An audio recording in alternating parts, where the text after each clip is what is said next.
지금 중국이 지금 작년에 구조조정을 좀 하고 있잖아요. 근데 그러는 사이에 이 재생에너지 관련 산업들은 굉장히 좀 키웠다 이렇게 네. 보여지는데 작년 GDP 성장률의 약 40%를 이 재생에너지 부분이 견인한 걸로. 예. 지난 5월에 바이든 행정부가 이 세 가지 품목에 대해서 다 관세를 전격 다 인상을 했습니다. 또 유럽도 살짝 관세를 올렸거든요. 다 알고 있는 거죠.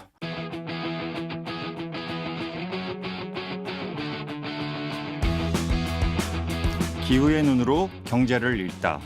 CBS 기후로운 경제생활에 오신 것을 환영합니다. 저는 진행을 맡은 홍종호입니다.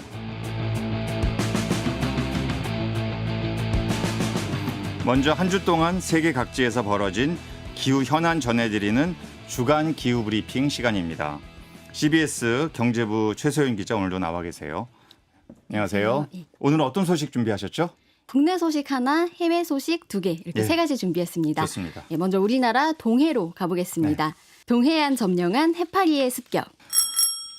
네, 요새 지금 뭐 휴가철이긴 한데 지금 동해안에 사람이 별로 없다고 합니다. 피서객이.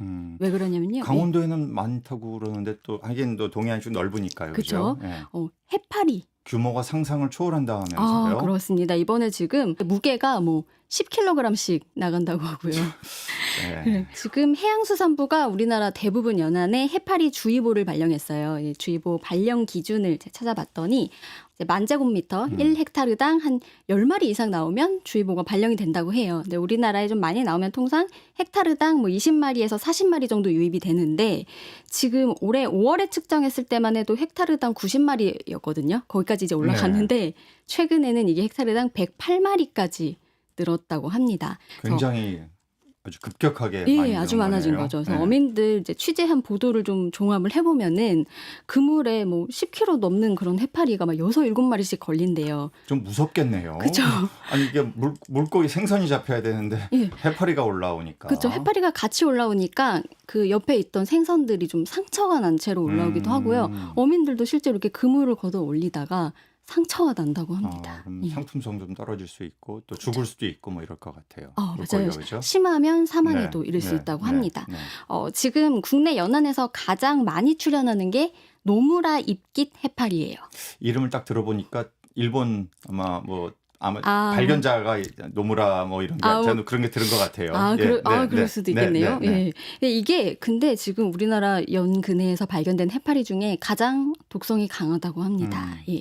그래서 뭐 아까 이제 독침에 쏘이면 심하면 사망에도 이를 수 있지만 뭐 그전에 사람의 경우를 말씀하시는 그렇죠. 거죠. 예. 근육 물고기가 마비. 손상될 수도 있고 사람이 또 사망할 수도 있고 그렇죠. 심지어는. 물고기 네, 손상되고요. 뭐 호흡곤란, 네. 근육마비 네. 이런 증상도 좀 나타날 수 있다고 하고 일단 쏘이면 굉장히 아프대요. 그래서 이게 어떤 기후와 관련이 있다. 그러니까 어떤 수온 변화 관련이 있다. 뭐 이런 얘기인가요? 그렇습니다. 네. 지금 우리나라 수온이 가장 잘 아시겠지만 굉장히 높은 편이래요. 그래서 8월에 동해 평균 수온 이제 보면요. 점점 높아지는데 재작년에 한 23도, 작년에 25도였는데 올해 평균 28.5도라고 하고요. 엄청나게 올랐네요. 남해는 좀 더 높아요. 거제 지역의 8월 평균 수온이 2008년에는 23.7도였어요. 작년에는 26.6도였죠. 그런데 올해는 지금 30도에 육박한다고 합니다. 제주도 마찬가지고 이게 사람 체온에 좀 비유를 하면 40도 넘는 고열이 나는 거랑 마찬가지의 상황이라고 합니다. 그럴 경우 사람이 40도가 넘는다는 것은 생명에 위협을 줄 수도 있다는 얘기인데 그만큼 바다의 온도가 오른다는 것은 급격한 어떤 생태 변화, 뭐 플랑크톤의 증식, 또 그에 따라서 이런 해파리의 유입 뭐 이런 것들을 그런 연결을 한번 생각해 볼 수 있을 것 같아요. 예. 이게 지금 원인도 보면은 이게 해파리가 중국에서 국내 연안으로 지금 대거 유입되고 있는 거라고 해요. 그러니까 중국에 우리 지난번에 동중국해. 그렇죠. 그 집중호우 뭐 관련된 얘기 했었잖아요. 그러다 보니까 이게 동중국해가 원래 이 해파리 서식지 근원지인데 양쯔강에 이제 집중호우가 많이 내리면서 양쯔강에 있는 영양물질이 동중국해로 흘러들고 있다고 해요. 그래서 지금 동중국해에서 해파리가 굉장히 많이 번식을 하고 있고 이게 이제 우리나라로 넘어오고 있는 거라고 사실은 합니다. 우리가 3주 전에 다뤘던 그 중국의 이 폭염과 가뭄과 뭐 홍수 이런 게 다 중국 내에서 벌어지고 있다 그런 얘기하면서 양쯔강유역에 비만이 온다라고 얘기했는데 그거 자체가 재해인데 이재민이 발생하니까 그로 인해서 또 바다에 이 노무라, 입깃, 해파리 같은 것들이 증식되고 그것이 우리나라 해안에 와서 또 피해를 입힌다. 재해가 재앙을 낳는 이런 꼴이네요. 맞습니다. 지금 우리는 뭐 현실화된 거죠. 그래서 수온이 오르면 뭐 양식장이 이제 물고기들이 많이 폐사했다 네. 이런 보도 나오는데 이거에다가 이제 우리 사람까지 위협을 할 수 있는 해파리가 많이 등장하고 있는 네. 피해 조금 주목하셔야 될 것 같습니다. 예, 이렇게 폭염이 또 계속되면서 강원도 쪽에는 뭐 역대급 피서객이 몰렸다. 근데 한쪽에서는 또 피서객이 가지 않는다. 왜냐하면 해파리가 무서워서. 네. 참 이 종잡을 수 없을 정도로 기후 변화라는 것이 여러 피해와 생태계의 변화를 가져오는 현상을 우리나라에서도 바로 지금 목도하고 있는 게 아닌가 싶습니다. 예, 그럼 다음 소식 한번 가볼까요? 중국으로 네. 가보겠습니다. 녹색 전환 속도 내는 중국. 꼭 환경 때문일까? 예. 중국에서 새로운 에너지 전환 계획이 나왔습니다. 예. 이 소식을 조금 소개해드립니다. 녹색하면 보통 환경인데 네. 굉장히 물음표를 치셨어요. 네. 꼭 환경이 아닐 수도 있다. 뭐 이런 어떤 깔린 다른 것이 있다. 그렇죠. 조금 힌트를 드리면 주식 하시는 분들도 되게 관심 있게 보셔야 될 그런 소식일 수 있습니다. 좋습니다. 예. 중국 공산당이 5개년의 경제정책 방향을 발표하는 회의가 있어요. 맞죠. 20기 그렇죠. 중앙위원회 네. 3차 전원회의가 이제 지난달 열렸습니다. 삼중전회라고 네. 부르면서 우리 언론도 굉장히 주목을 하는 회의잖아요. 근데 이 회의에 기후변화 대응 관련 내용이 나왔습니다. 그래서 이제 미국 외교안보 싱크탱크 CSIS가 파악한 바에 따르면 중국이 지금 사상 처음으로 탄소 배출 감소랑 기후 변화를 이제 국가 경제 정책의 우선순위로 좀 지정을 했다. 이런 점에 좀 굉장히 주목을 하고 있다고 하는데요. 실제로 이게 회의가 끝난 다음에 이제 중국 공산당이 공식 문건을 통해서 좀 발표를 했어요. 그래서 녹색 저탄소 전환의 구체적인 실행 계획 이런 거를 좀 내놓은 겁니다. 이 삼중 전회라는 게 사실 중국 공산당의 이제 회의에서는 굉장히 중요하잖아요. 이게 1중 전회, 2중 전회 쭉 가는데 3중 전회는 주로 경제 개혁 정책을 어떻게 가져갈 거냐를 논의하고 결정하는 굉장히 중요한 회의여서 이게 시진핑 주석 3기에 경제 정책을 좌우하게 될 것이다. 이런 이제 평가가 있었죠. 그래서 우리가 여기에 이제 주목을 하게 되는 것 같아요. 네. 특히 이제 이번 회의에서 나온 얘기가 과거 시진핑 주석이 2020년 9월 유엔 총회에서 우리 중국도 이제 2060년이면 탄소 중립 가겠다. 네. 보통 많은 국가들이 2050년을 얘기했는데 워낙 중국이 탄소 배출이 많은 국가이기 때문에 2060년을 제시하고 그러면서 2030년에는 꺾이게 될 거다. 즉 터닝 포인트가 온다 이거죠. 2030년에 정점을 찍고 그다음부터는 떨어져서 2060년에 탄소 중립 가겠다라고 얘기를 했는데 최근에 중국 현재의 탄소 배출 추이를 보면 2030년이 아니라 한 2025년 내년이죠. 이런 정도의 피크가 오지 않겠냐라는 얘기를 카본 브리프와 같은 이런 국제 시민 기구에서 이야기를 전망을 하고 있을 정도로 중국의 이런 탄소 저감을 위한 노력, 재생에너지 확대, 또 산업 어떤 투자 이런 쪽이 굉장히 열심히 하고 있는 것들이 보여지고 있고 이번 삼중 전회에서도 아마 그것이 확인이 되는 것 같아요. 네. 이번에 지금 말씀하신 내용을 보면은 이제 에너지 절약이랑 친환경 산업을 숫자로 제시를 했어요. 규모를. 그래서 이게 뭐 좀 더 앞당겨질 수도 있겠지만 2030년까지 15조 위안 한국 돈으로 약 2,855조 원 규모까지. 이게 우리나라 GDP보다 지금 얼마나 많은 수백 조가 많은 천조 가까이 많은 엄청 어마어마한 규모네요. 그렇죠. 이렇게 네. 키우겠다고 이제 얘기를 했는데 네. 사실 뭐 중국이 탄소 배출량이 원래 단일 국가로는 사실 가장 많잖아요. 네, 압도적이죠. 네, 전 세계 배출량의 3분의 1, 네, 미국의 맞습니다. 2배, 인도의 맞습니다. 5배를 네. 배출을 하고 있죠. 그러다 보니까 좀 탄소 감축 압박을 국제사회에서 좀 받아왔어요. 근데 이 압박을 받는 것 외에도 중국 당국이 뭐 재생에너지 발전 설비 제조업이나 뭐 전기차, 배터리 이런 미래 산업 그 제조업에 대해서 좀 경제 발전 동력의 중심으로 삼고 있는 것 같다. 네, 예, 맞습니다. 이렇게 좀 관측이 돼요. 사실은 몇 년 전만 하더라도 중국산 이를 태양광이다 이러면은 저가 공세다 이런 이야기 많이 있었잖아요. 근데 최근에는 워낙 중국 내에 물론 중국 중앙정부의 이런 직접적인 지원, 보조금 정책도 있었지만 워낙 시장 안에서 기업들 간에 경쟁이 심하다 보니까 이제는 저가 공세를 넘어서서 기술력도 굉장히 올라왔다. 그래서 사실 2023년을 기준으로 보면 전 세계 태양광 설비, 신규 설비 중에 52%에 달하는 217기가와트가 중국 안에 설치가 됐습니다. 그러니까 전 세계 2023년 신규 설비량 중에 반 이상이 중국 안에서 설치가 됐다는 거여서 우리나라의 태양광 누적 설비량이 한 25기가와트거든요. 예. 생각해 보세요. 한 해에 이거에 거의 8, 9배에 달하는 설비가 태양광에서만 중국 안에 설치됐다는 것이니까 그 모든 것들 다 중국 내수, 중국의 기업들이 다 공급하고 있는 것이거든요. 이럴 정도로 중국 안에 태양광 산업의 시장 확대가 어마어마하고 전 세계적으로 경쟁력을 굉장히 키워가고 있다. 이런 것들이 이러한 어떤 중국 정부의 이 삼중 전회 이런 데서도 금방 분명히 드러나지 않나 싶네요.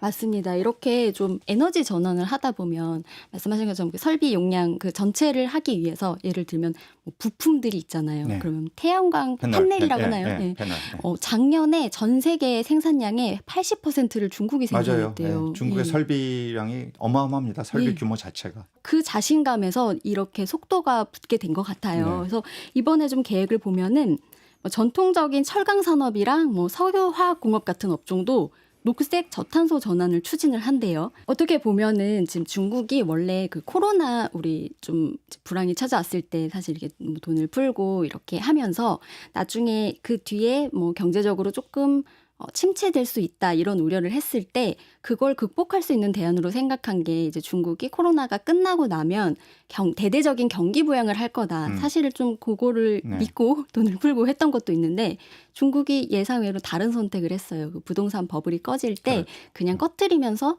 지금 작년에 구조조정을 좀 하고 있잖아요. 근데 그러는 사이에 이 재생에너지 관련 산업들은 굉장히 좀 키웠다 이렇게 네. 보여지는데 작년 GDP 성장률의 약 40%를 이 재생에너지 부분이 견인한 견인했다. 걸로 그게 확인되고 있어서 좀 대대적인 구조조정을 좀 하고 있다 이런 생각이 듭니다. 네.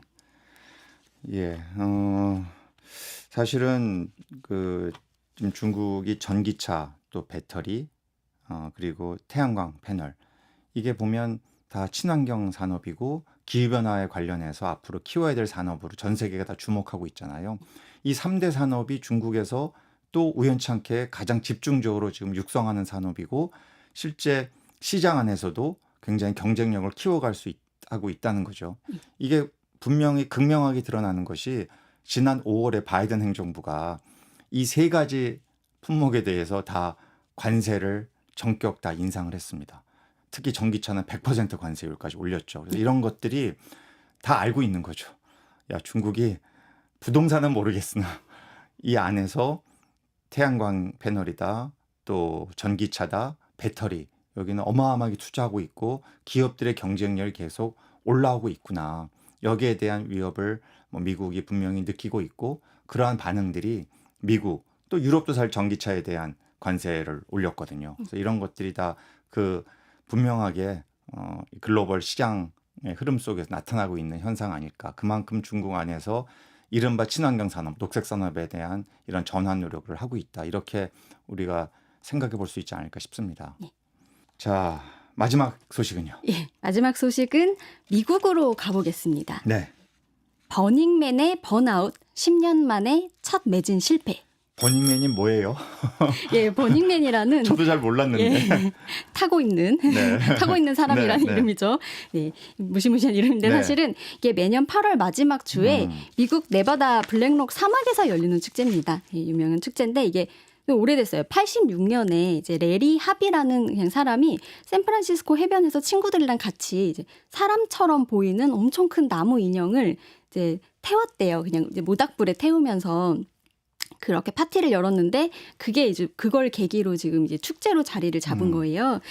지금은 좀 다양한 뭐 개성과 가치관을 가진 사람들이 이제 모이는 그런 축제인데 이게 나름 구글 에릭 슈미트 전 회장, 예. 네. 구글의 에릭 슈미트 전 회장, 일론 머스크 이런 좀 실리콘밸리의 그죠 정정한 좀 굉장한 혁신가들이 좀 모여들다 보니까 이게 힙한 축제로 좀 자리를 잡았어요. 그래서 이게 네. 10년 넘게 2011년부터 티켓이 거의 그냥 판매 즉시 매진이 됐대요.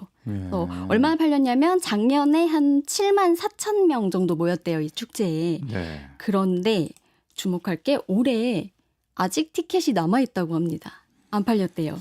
예, 그게 그렇게 예. 아니 그 정도로 인기 있는 아니 사막 한가운데서 뭘 하길래 사람들이 이렇게 많이 가죠? 이게 조금 자립을 하는 그런 거래요. 사막에서. 그래서 아무것도 없는데 다 모여서 수도 시설도 좀 직접 설치를 하고요. 그다음에 전기를 쓰려면 발전기를 돌린대요. 좀 사서 고생하러 가는 예. 거예요, 그러니까? 그렇죠. 그래서 소위 이제 아주 힙한 그런 유행처럼 그것도 유명한 사람들이 자꾸 모이니까 예. 그래서 인기를 얻었는데 그래서 이게 지금 우리나라에선 조금 생소해도 뉴욕타임스나 가디언 이런 서방 언론들은 지금 티켓이 아직까지 안 안 팔렸던 팔리는 게 이상하다. 그 그런 이유에 얘기예요. 주목을 좀 하고 있습니다. 왜 이렇게 이유가 뭐죠? 왜 네. 안 팔렸습니까? 그래서 이 축제에 오랫동안 참가했던 사람들한테 물어봤더니 두 가지 이유를 꼽았대요. 하나는 경제, 하나는 기후 때문이라고 합니다. 아니, 우리 프로그램 주제네요. 그렇죠. 이 경제는 지금 쉽게 말하면 지금이 놀 때가 맞나 이렇게 얘기를 한대요. 왜냐면 이게 티켓 가격이 한 $575 정도부터 시작을 하는데 이게 아까 말했듯이 이제 자립을 해야 되니까 캠핑에 필요한 그런 장비 같은 거 좀 부대 비용이 많이 드는 거예요. 자기가 다 그거 직접 들고 가서 해야 되는 겁니까? 그렇죠.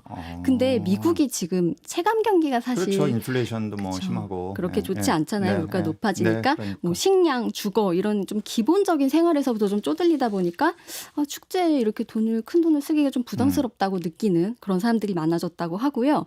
두 번째가 바로 기후예요. 네. 혹시 작년에 버닝맨 축제에 관련해서 혹시 기사 조금 보셨던 거 있나요? 죄송합니다. 저는 잘못 봤는데. 약간 우리나라에서는 미국판 잼버리다.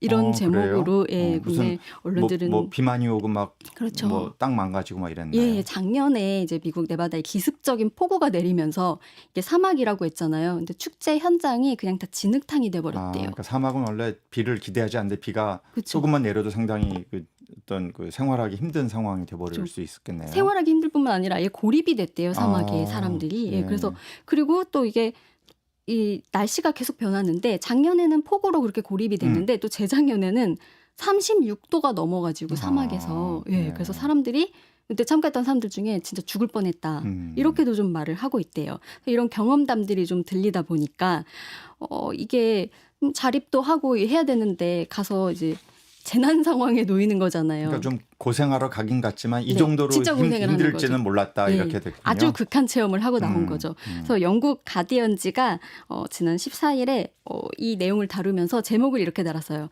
이제 불 꺼져가나? 10년 만에 매진 실패한 버닝맨 페스티벌 이렇게 제목을 달고요.